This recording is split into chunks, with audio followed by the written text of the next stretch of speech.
নমস্কাৰ আপোনালোকে চাই আছে ক্ৰিকেট গুৰু আছাম ইউটিউব চেনেল টি20 বিশ্বকাপ ইতিমধ্যে সমাপ্ত হৈছে আৰু আইচিচিয়ে গোটেই টুৰ্নামেণ্টৰ বেষ্ট যেটো টিম অফ দা টুৰ্নামেণ্ট হেতু প্ৰকাশ কৰিছে হেতু ঘোষণা কৰিছে কোন আছে এই টিমটোত সাধাৰণতে গোটেই টুৰ্নামেণ্টত ভাল খেলা 11 জন প্লেয়াৰে এটা টিম সাধাৰণতে বনোৱা হয় আৰু হেতু প্ৰকাশ কৰে প্ৰত্যেকটো টুৰ্নামেণ্টতে এটো হয় আইচিচি ফালৰ পৰা দিয়া হয় সো এবাৰ কাকাক দিছে চাওক এটো টিমত এবাৰ আমাৰ যেটো টিম অফ দা টুৰ্নামেণ্ট তাত আছে সাহিবজাদা ফাৰহান আৰু সঞ্জু স্যামসন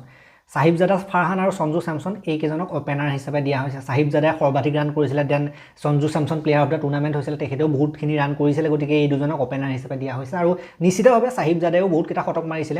আৰু স্যামসনৰ কথা ক'বলৈ গ'লে স্যামসনেও যথেষ্ট কেটা ডাঙৰ ইনিংস খেলিছিল হেতু কাৰণে এই দুজনে ওপেনাৰ হিচাপে দুইজনে যোগ্য হয় ওপেনাৰ হিচাপে গতিকে এটো ঠিকে আছে ওপেনাৰ কেজনৰ ক্ষেত্ৰত ওৱান ডাউনত ৰাখিছে ঈশান কিশনৰ যেটো পাৰফৰমেন্স যিখিনি ইম্প্যাক্টফুল নক সেইখিনি চাই পেলাই আমি ভাবু যে ঈশান কিশন 3 নম্বৰত আটাইতকৈ বেষ্ট খেলিছিল গতিকে 3 নম্বৰত ঈশান কিশনক ইয়াত দেখা পাইছো আমি এডেন মাৰ্ক্ৰামক 4 নম্বৰত দিয়া হৈছে আৰু এডেন মাৰ্ক্ৰামক অধিনায়কও দিয়া হৈছে গোটেই টুৰ্নামেণ্টৰ টিমটোৰ অধিনায়ক এডেন মাৰ্ক্ৰামক দিয়া হৈছে এডেন মাৰ্ক্ৰামকে কিন্তু আটাইতকৈ বেষ্ট ক্যাপ্টেন হিচাপে ইয়াত সিলেক্ট কৰা হৈছে গোটেই টুৰ্নামেণ্টৰ ক্ষেত্ৰত আৰু এডেন মাৰ্ক্ৰামে ক্যাপ্টেন হিচাপে নিজেও বহুত কেটা মেচ উইনিং নক খেলিছিল হেতু কাৰণে ডাঙৰ ইনিংস খেলিছিল হেতু কাৰণে এডেন মাৰ্ক্ৰামক ক্যাপ্টেন হিচাপে ইয়াত ৰখা হৈছে আৰু লগতে বোলিংও কৰে মাৰ্ক্ৰামে এটো এটা কথা দেন 5 নম্বৰত হাৰ্দিক পাণ্ডিয়াক ৰখা হৈছে অলৰাউন্ডাৰ হিচাপে হাৰ্দিক পাণ্ডিয়াই যথেষ্টখিনি ইম্প্যাক্টফুল নক খেলিছিল হেতু কাৰণে হাৰ্দিক পাণ্ডিয়া উইল জেক্সক 6 নম্বৰত ৰাখিছে ইংলেণ্ডৰ উইল জেক্সে যথেষ্টখিনি খেলত বহুত সুন্দৰ বেটেবলে জিলিকিছিল প্ৰদৰ্শন দুইফালে গতিকে হেতু কাৰণে উইল জেক্সটো থাকিবই জেছন হোল্ডাৰক 7 নম্বৰত ৰখা হৈছে জেছন হোল্ডাৰ বুলি ক'বলৈ গ'লে জেছন হোল্ডাৰো কিন্তু বহুত কেটা ইম্প্যাক্টফুল নক খেলিছিল আৰু অল ৰাউন্ড প্ৰদৰ্শন কৰিছিল হেতু কাৰণে 7 নম্বৰত হোল্ডাৰক ৰাখিছে 8 নম্বৰত জসপ্ৰীত বুমৰাহক ৰখা হৈছে বুমৰাহটো ফাইনেলৰ man of the match player হয় আৰু লগতে বিভিন্ন ইম্প্যাক্টফুল তেখেতে বোলিং স্পেল কৰিছিল হেতু কাৰণে বুমৰাহ ইয়াত আছে লুংগি এনগিডি আটাইতকৈ সৰ্বাধিক উইকেট লোৱাৰ তালিকাখনত তেখেতো আছিল বহুত সময় ধৰি গতিকে লুংগি এনগিডি ইয়াত আছে তেখেতেও কিন্তু সাউথ আফ্ৰিকাৰ কাৰণে যথেষ্ট কেখন মেচত ভাল বোলিং কৰিছিল হেতু কাৰণে লুংগি এনগিডি ইয়াত আছে 10 নম্বৰত আদিল ৰাছিদক ৰখা হৈছে আদিল ৰাছিদৰ স্পিন বোলিংও কিন্তু যথেষ্ট চৰ্চা লাভ কৰিছিল গোটেই টুৰ্নামেণ্টত দেন 11 নম্বৰত ব্লেছিং মুজাৰাবানী যদি আমি ক'বলৈ যাওঁ জিম্বাবুৱে টিমটোৱে যথেষ্টখিনি ইম্প্যাক্ট দেখুৱাইছিল যথেষ্ট মানুহক আকৰ্ষিত কৰিছিল টি20 বিশ্বকাপত অষ্ট্ৰেলিয়াৰ নিচিনা টিমক হৰুৱাইছিল ডাঙৰ টিমক তেন তেওঁলোকে গৈছিল সুপাৰ 8তো খেলিব পাৰিছিল গতিকে তেওঁলোকৰ টিমটো কথাই বেলেগ আছিল হেতু কাৰণে এটো টিমৰ পৰাটো এটা প্লেয়াৰ ৰাখিবই লাগিব ব্লেছিং মুজাৰাবানী একমাত্ৰ প্লেয়াৰ জিম্বাবুৱেৰ তেখেতৰ ৰখা হৈছে 12 মেন 12 নম্বৰত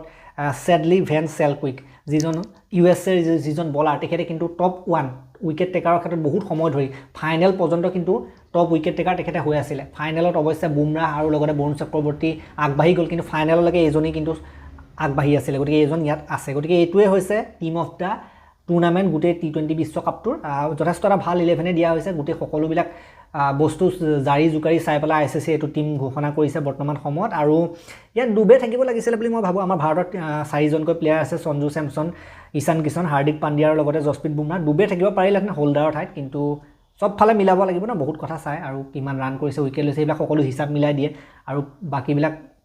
টিমৰো অকমান কিবা এটা অৱদান দিব লাগিব না তাতকৈ ভাল খেলা টিমবিলাকৰ ক্ষেত্ৰটো চাই বুলি গতিকে এটো দিছে টিম গতিকে এতিয়া কিছু মানে মোক আটাইতকৈ বৰ হাঁহি উঠা প্ৰশ্ন সোধে লাষ্ট টাইম যেতিয়া আমি টিম অফ দা টুৰ্নামেণ্টৰ কথা আলোচনা কৰিছিলো চেম্পিয়নছ ট্ৰফিত যেতিয়া হৈছিল চেম্পিয়নছ ট্ৰফিত এটা এনেকুৱা ধৰণৰ টিম অফ দা টুৰ্নামেণ্ট দিছিল কোনোবা কেজন মানে সুধিছিল এটো টিমে বোলে কোট খেলিব এটো টিমে কোটো নেখেলে এটো সাধাৰণতে টিম অফ দা টুৰ্নামেণ্টটো বেষ্ট টিম কোটো সাধাৰণতে নেখেলে তেনেকৈ খেলিব লাগিব বুলি কথা নাই কৰবাত কিন্তু আইচিচিয়ে যদি বিচাৰিলেহেঁতেন মই ভাবো যে ফাইনেলখন শেষ হোৱাৰ পাছত আইচিচিয়ে যদি বিচাৰে এইটো টিমৰ লগত ইণ্ডিয়ান টিমটো যেটো উইনাৰ টিম উইনাৰ টিমটোৰ লগত এইটো টিমক খেলাই চাব পাৰে মানে কি ফলাফল আহে বা তেনেকুৱা মানে বেছি এমেজিং হৈ যাব ক্ৰিকেটটো বেছি আকৰ্ষণীয় হ'ব তেতিয়া বোলে ফাইনেলখন খেলাৰ পাছত আৰু এখন বোলে ভাল খেল হৈছে বোলে অল ষ্টাৰৰ মাজত হৈছে ইণ্ডিয়ান টিমটো বাকি যিকেজন ইয়াত অন্তৰ্ভুক্ত হৈছে এইকেজনে বৰ ইণ্ডিয়াত খেলিব নালাগে বাকি ইণ্ডিয়াৰ বাকিখিনি যিখিনি প্লেয়াৰ আছে সেইখিনি মাজত যদি খেল হয় তেতিয়া হেতু মানে এটা বেলেগ এটা কথা হয় কনসেপ্টটো ভাল হ'ব মানে মোৰ মতে গতিকে আইচিচিয়ে তেনেকুৱা কাম কৰা নাই বাৰু আইচিচিয়ে ওয়াৰ্ল্ড 11ৰ হতুৱাই কেতিয়াবা অষ্ট্ৰেলিয়া বা ওয়েষ্ট ইণ্ডিজ এনেকুৱা বিলাক প্লেয়াৰ এগেইনষ্টত আগতে খেলাইছিল মাজেও খেলায় কিন্তু সেইবিলাক সাধাৰণতে কেতিয়াবা ক'বাত সুনামি হ'ল ক'বাত কিবা ঘূৰ্ণি বতাহ আহিলে মানুহ মৰিলে এনেকুৱা বিলাক কাৰণত হয় সাধাৰণতে পইচা ফান্ড ৰেজ কৰিবৰ কাৰণে কেতিয়াবা তেনেকুৱা খেল কিছুমান খেলায় পৃথিৱী গোটেই 11টা বেষ্ট প্লেয়াৰৰ মাজত অষ্ট্ৰেলিয়া বা শ্ৰীলংকা বা ওয়েষ্ট ইণ্ডিজ এনেকুৱা খেলবিলাক খেলায় কেতিয়াবা ক'বাত দুৰ্যোগ সুযোগ যদি হয় বানপানী ধুমুহা তেতিয়া মানে পইচা উঠাবৰ কাৰণে খেলায় কিন্তু